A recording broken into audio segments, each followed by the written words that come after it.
ეს არის თბილის არხი, რადიო იმედზე. ზაზა ჩიტანავასთან ერთად. დილამშვიდობისა, რადიო იმედის დილის არხის ფორმატში განვაგრძობთ მუშაობას და როგორც დავაანონსეთ, ჩვენ ახლა დაცული ტერიტორიების და ეკოტურიზმის შესაძლებლობებზე ვისაუბრებთ საქართველოში და ამ მხრივ არსებულ ტურისტულ ინფრასტრუქტურაზე, მიმდინარე პროექტებსა თუ სამომავლო შესაძლებლობებზე და საკითხზე სასაუბროთ რადიო იმედის სტუდიაში დაცული ტერიტორიების სააგენტოს დაგეგმვის და განვითარების სამსახურის უფროს ნატა სულთანიშვილს მასპინძლობთ. მივესალმებით მას, გამარჯობა. დილამშვიდობის, მივესალმებით თქვენს მსმენელს, მადლობა მოწვევისთვის. თქვენ მადლობა სტუმრობისთვის. Kalbatan nada, საქართველოს დაცული ტერიტორიები სულ უფრო განვითარებას ექვემდებარება, სულ უფრო მეტი შედეგის მომცემია და ალბათ მისი განვითარების ერთ-ერთი საფეხური არის უკვე სრულფასოვნად მეტწილად მორგება ტურისტული შესაძლებლობებისთვის.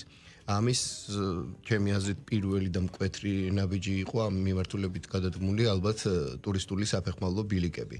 იმიტომ რომ დაცულ ტერიტორიებს გარდა ბუნებასთან მაქსიმალური სიახლოვისა და ბუნების პირველ სახის შენარჩუნების და აი ამ ყველაფრის გაზიარების გარდა მსგავსი ბილიკები ალბათ უკვე კლასიკური ტურიზმის კუთხით ფართოდ აღებს დაცული ტერიტორიების კარს. მართალია ჯერ სამთრის პერიოდია და დაცულ ტერიტორიის ბევრ ადგილას ბილიკებით სარგებლობაც კირთული იქნება თოვლის გამო და გაზაფხულიდან ეს თემატიკა კიდევ უფრო აქტიური გახდება, მაგრამ მოდით ჩვენი დიალოგის დასაწყისში თუ შეიძლება მაშინ რადგან ჯერ იანვრის ბოლო დღეა, აგერ რაღა დარჩა უკვე იანვრის მიწურულია, წინა წლის ყველაზე მნიშვნელოვანი დაცული ტერიტორიებზე ტურისტული მიმართულებით მნიშვნელოვან შედეგებზე და სტატისტიკურ თქვენი შეფასებით განსაკუთრებულ მაჩვენებლებზე გავამახვილოთ ყურადღება და მე განმოვხსოთ მიმდინარე პროექტები და სამომავლო. კი ბატონო, სიამოვნებით, ნამდვილად სწორად აღნიშნეთ, დაცულ ტერიტორიებზე საფეხმავლო ბილიკები, სალაშქრო ბილიკები და ეკობილიკები ნამდვილად ემსახურება იმას, რომ ჩვენი უნიკალური ბუნების დაცვის ფონზე, რა თქმა უნდა, ბუნების შენარჩუნების ფონზე შექმნათ ისეთი, ასე ვთქვათ, ადგილები, სადაც მოლაშქრეებს და ბუნებაში გადაადგილების მოყვარულებს, ასე ვთქვათ, ექნებათ საშუალება, რომ უსაფრთხოდ გადაადგილდნენ და რაც თავარია საინტერესო და ნაყოფიერად გაატარონ დრო დაცულ ტერიტორიებზე. გასული წლის განმავლობაში დაახლოებით 680,000 კილომეტრი ბილიკები კეთილ მოეწყო, რაც ნიშნავს იმას, რომ რა თქმა უნდა ბილიკების მარშრუტი თვითონ დაპროექტდა და გაიკვალა, ასე ვთქვათ, დაცულ ტერიტორიებზე იმგვარად, რომ ერთი მხრივ საფრთხე არ შეექმნა ჩვენ უნიკალურ ბიოლოგიურ მრავალფეროვნებას, ბიომრავალფეროვნებას, არ შევაწუხოთ ის ცოცხალი ორგანიზმები, რაც ყველა დაცულ ტერიტორიაზე წარმოდგენილი სხვადასხვა სახეობის და ბუნებრივი ჰაბიტატები მათი არ დავაზიანოთ და რა თქმა უნდა გადაადგილდნენ ვიზიტორები იმგვარად, რომ ნახონ საინტერესო სანახაობა, თან ამავდროულად იგრძნონ თავი დაცულად და მიიღონ გარკვეული ინფორმაცია. რა თქმა უნდა, ბუნებაში ძალიან ბევრი ინფორმაცია არ არის განთავსებული, მაგრამ არის საინტერპრეტაციო დაფები, საინფორმაციო მანიშნებლები და ის მცირე ინფრასტრუქტურა, რაც ძალიან მნიშვნელოვანი არის, რომ მცირე კომფორტის პირობებში, ასე ვთქვათ, მოეწყოს და განვითარდეს დაცულ ტერიტორიებზე. გასულ წელს დაახლოებით 1,104,000 ვიზიტორი გვესტუმრა და შესაბამისად სხვადასხვა დაცულ ტერიტორიების მიხედვით ეს ვიზიტორები გადანაწილდნენ სხვადასხვა პროცენტულობის მაჩვენებლებით. ყველაზე, ასე ვთქვათ, მეტად მონახულებადი ადგილები პირველ, ასე ვთქვათ, სამეულში დასახელდა მღვიმეები, პრომეთეს მღვიმე, სათაფლიეს მღვიმე, დიდერობას ინარჩუნებენ ნამდვილად. შემდგომ მოდის უკვე სხვა დაცული ტერიტორიები, წალკის კანიონი, მტირალას ეროვნული პარკი, ბორჯ-მხარაგაულის ეროვნული პარკი, ლაგოდეხის დაცული ტერიტორიები და ასე შემდეგ. ცხადია, ეს დამოკიდებულია, ასე ვთქვათ, შესაძლებლობებზე და ასე ვთქვათ, იმაზე თუ რა უფრო აინტერესებთ ვიზიტორებს, რის ნახვა აინტერესებთ, ლაშქრობა, ასე ვთქვათ, მცირე ხნის განმავლობაში გარკვეული ობიექტის მონახულება თუ ასე შემდეგ. კი ბატონო, ლოგიკურია. რაც შეეხება გეგმებს, ბაქსელო, ასე ვთქვათ, ტურისტული საფეხმავლო ბილიკებისა მოცულობითია, იგეგმება კიდევ თუ არა კიდევ აი ამ კილომეტრაჟის გაზრდა და ახლა ჩვენ დაახლოებით მე რამდენად ვიცი აღმოსავლეთიც მოცულია დასავლეთიც და მე ცალკე გავამახვილოთ ყურადღება სამი სივრცის სამთო ბილიკის დამაკავშირებელ განსაკუთრებულ პროექტზე. კი ბატონო, ნამდვილად აღსანიშნავია, რომ სამი დაცული ტერიტორია თუშეთის, ფშავ-ხევსურეთის და ყაზბეგის ეროვნული პარკების დამაკავშირებელი ეგრეთ წოდებული ჯუთაროშკა-ომალოს გზა უკვე წელს დასრულდება და ვიზიტორებს და მსურველებს განსაკუთრებული შესაძლებლობა ექნებათ, რომ ერთი კვირის განმავლობაში, ასე ვთქვათ, ლაშქრობა დაგეგმონ და კარგი დრო გაატარონ, ასე ვთქვათ, ბუნებაში და ბუნებასაც უყვარს, შესაბამისად ეს არის მათთვის ძალიან, ასე ვთქვათ, სასიამოვნო სიახლე.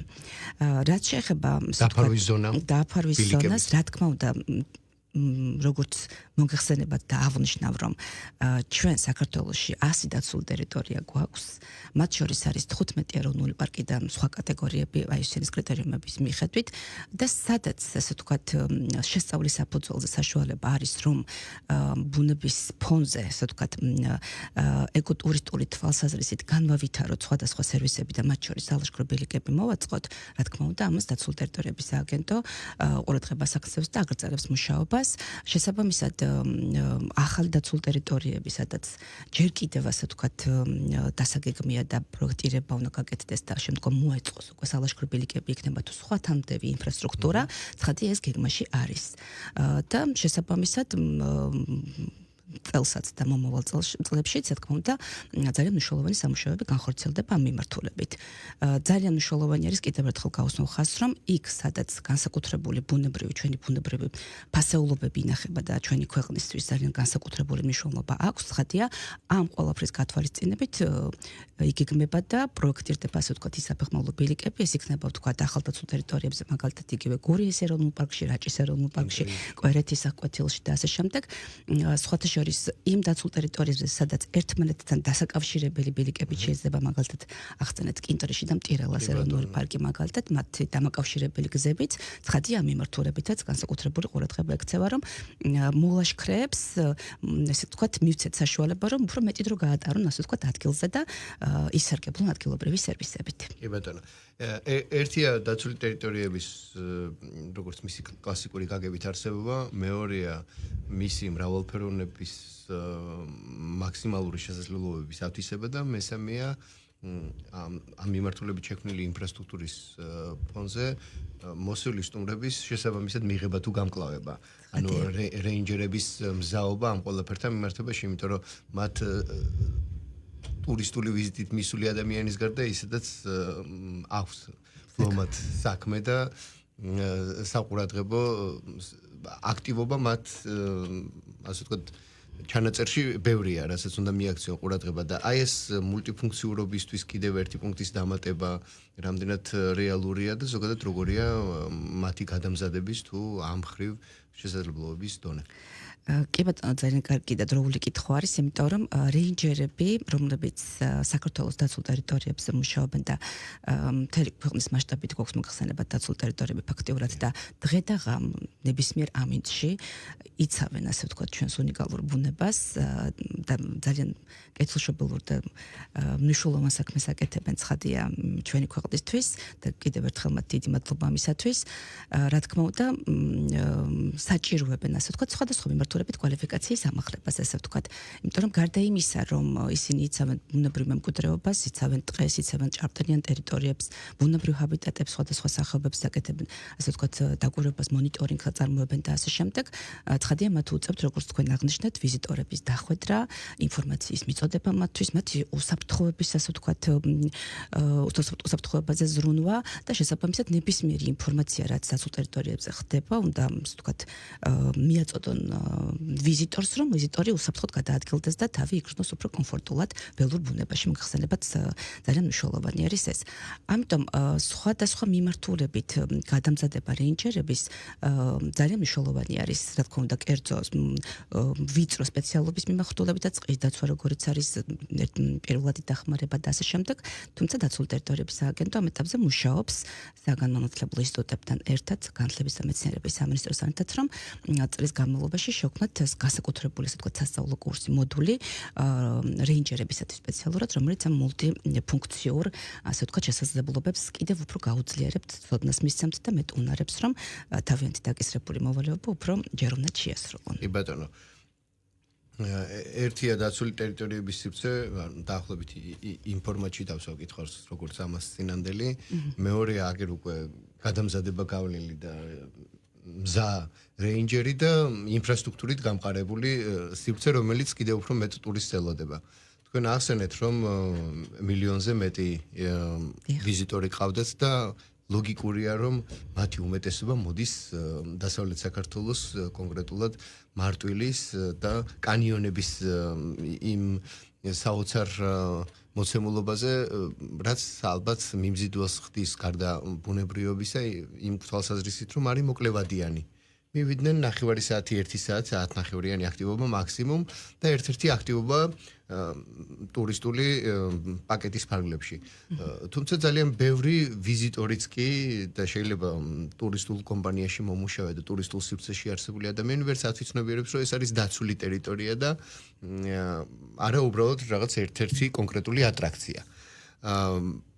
მსგავსი აქტივობა ლოგიკურია და მარტივად მისაწოდებელია, ასე ვთქვათ, ტურისტულ პროდუქტად და თქვენც, ასე ვთქვათ, განსაკუთრებული გარჯა ბრჭყალებში არ მოგიწევთ, მაგრამ აი დანარჩენი ტერიტორიები, რაც არის კლასიკური დაცული ტერიტორია და სადაც აი ეს ბილიკების მრავალფეროვნება გვაქვს, ქსელი გვაქვს, ხო, ეს მარტო ბილიკი არ არის, ბილიკს მოყვება საინფორმაციო დაფები, როგორც ახსენეთ, ბილიკს მოყვება ასევე კონკრეტული სანიშნეები, კილომეტრაჟის მანიშნებლით, იმისთვის რომ გამარტივებული იყოს ყველამ თავისი ძალა გათვალოს.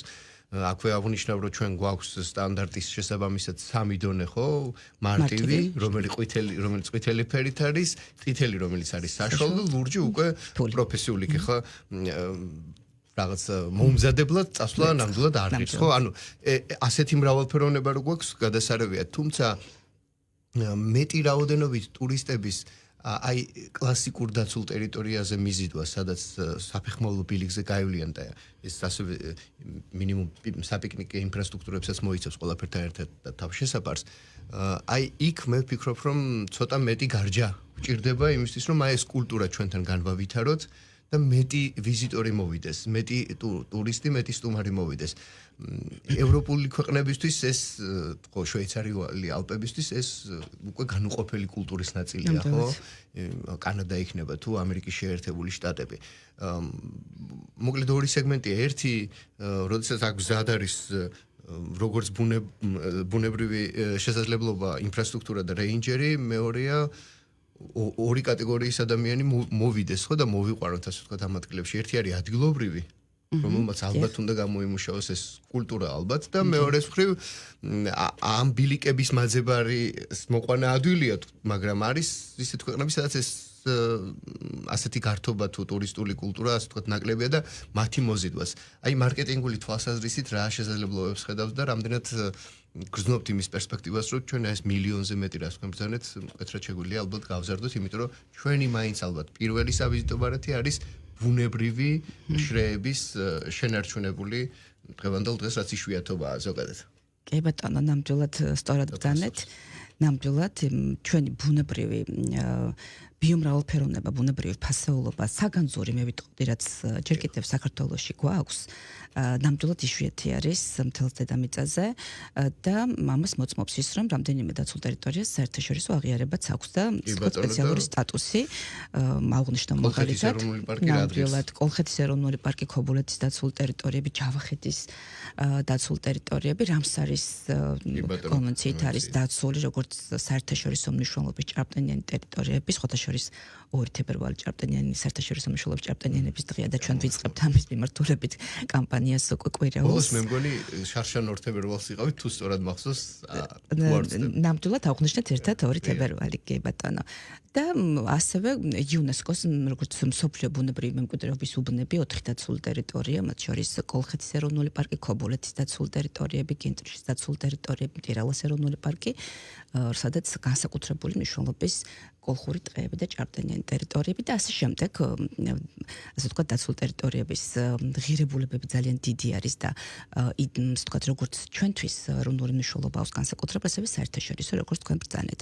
რაც შეეხება ვიზიტორების მოზიდვას, აი ამ ფონზე, რა თქმა უნდა, ყველას აინტერესებს, რა ხდება დაცულ ტერიტორიებზე და ესეთი უნიკალური ბუნების დათვალიერება ყველას აინტერესებს და სწორედ ამისთვის კეთდება ის მცირე ინფრასტრუქტურა, რაც ეკოტურიზმის განვითარების თვალსაზრისით მიმდინარეობს დაცულ ტერიტორიებზე, მაგრამ რა თქმა უნდა ინფორმაციის გავრცელება ძალიან მნიშვნელოვანი არის, როგორც ასე ვთქვათ, ჩვენს ქვეყანაში ასევე ქვეყნის გარეთ საერთაშორისო მიმართულებით და დაცულ ტერიტორიების სააგენტო მიმართულებით აქტიურად მუშაობს, რამდენიმე საერთაშორისო ტურისტულ გამოფენაში მიიღო მონაწილეობა, მათ შორის ამერიკის შეერთებულ შტატებში, საუდის არაბეთში, ჩინეთში, დაგეგმილია ასევე რამდენიმე ასე ვთქვათ, ტურისტულ გამოფენებში მონაწილეობა 2025 წელსაც და შესაბამისად ინფორმაციის გავრცელება, სწორი ინფორმაციის გავრცელება ძალიან მნიშვნელოვანი არის, რომ ინტერესი გამოვიწვიოთ და შესაბამისად ეს ვიზიტორები ჩამოვიდნენ ჩვენთანაც ადგილზე უკვე მოინახულონ, რაზეც ინფორმაცია აქვთ.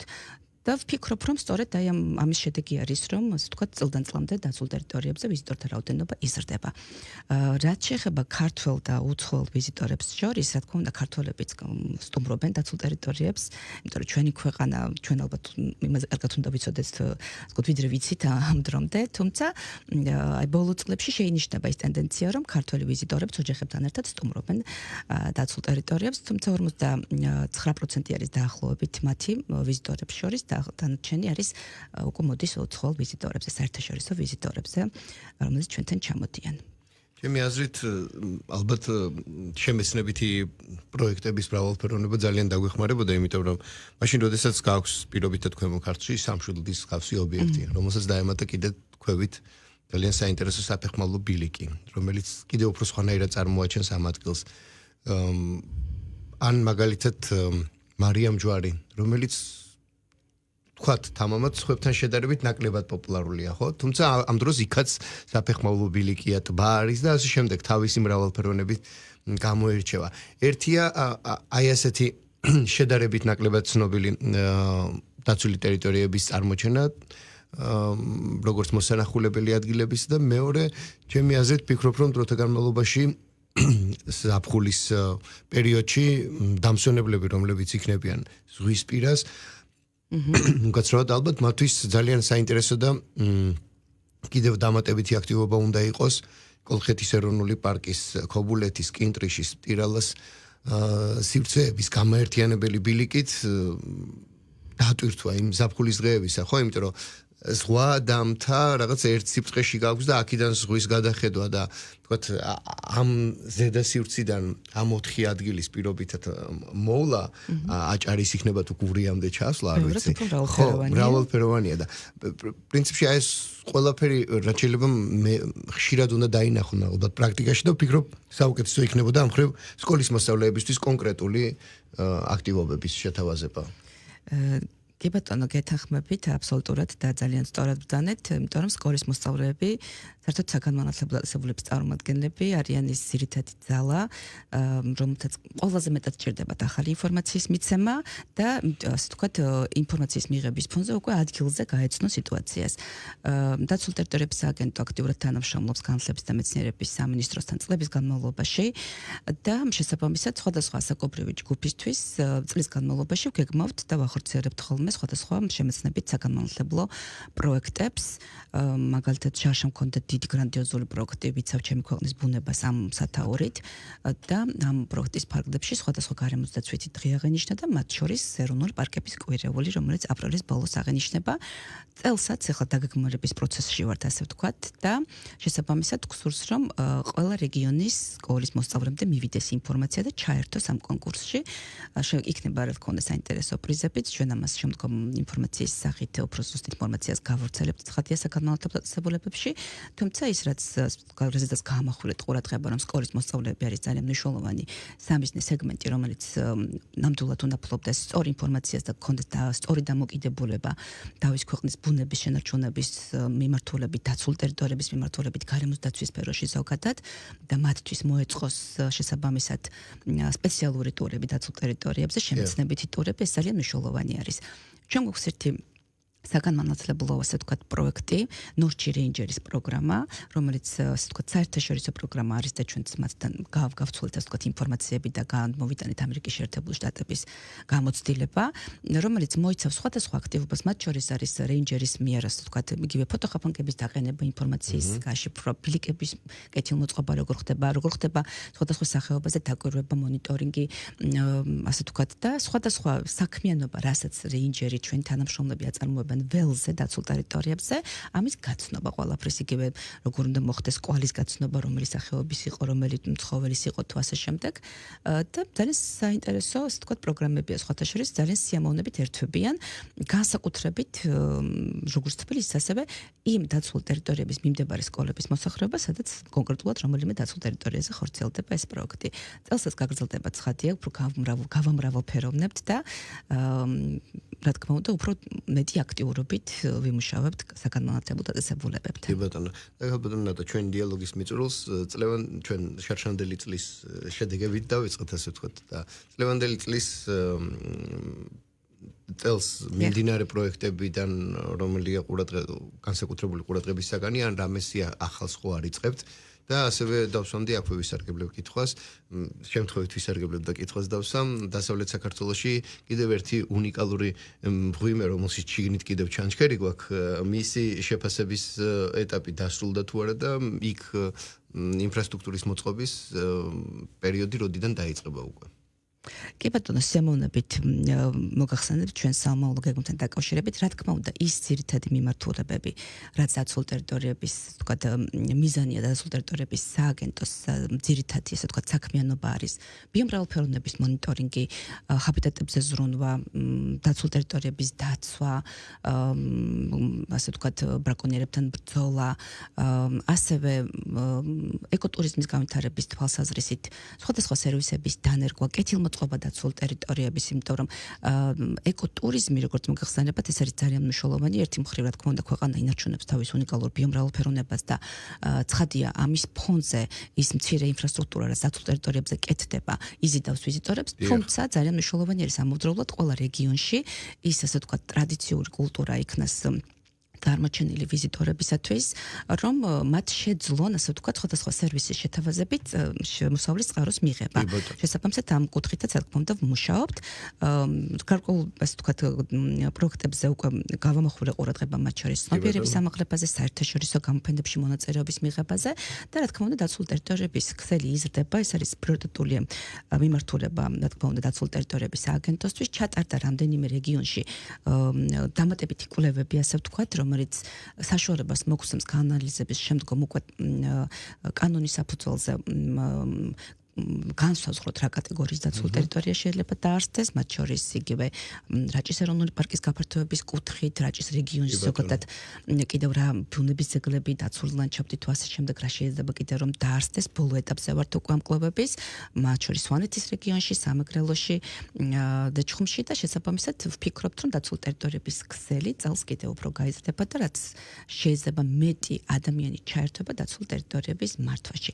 რაც შეეხება მღვიმეების კეთილმოწყობას, ცხადია, მიმართულებით, კი ბატონო, ცხადია, რა თქმა უნდა, ერთადერთი რაც უკვე ვახსენეთ, ძალიან მნიშვნელოვანი არის, რომ ნებისმიერი კატეგორიის დაცულ ტერიტორიის გამოცხადება იქნება ეს თუ მისი კეთილმოწყობა კვლევების საფუძველზე განხორციელდეს და შესაბამისად ამ მიმართულებით, რა თქმა უნდა, კვლევები კვლავ გაგრძელდება და ამ მიმართულებით ძალიან აქტიურად თანამშრომლობთ სამეცნიერო სექტორთან და შესაბამის ექსპერტებთან, რომლებიც საჭირო დასკვნებს დაგვიდებენ იმედი მაქვს, რომ ჩვენ გაანალიზების საფუძველზე სწორად შევძლებთ დაცულ ტერიტორიების მართვას.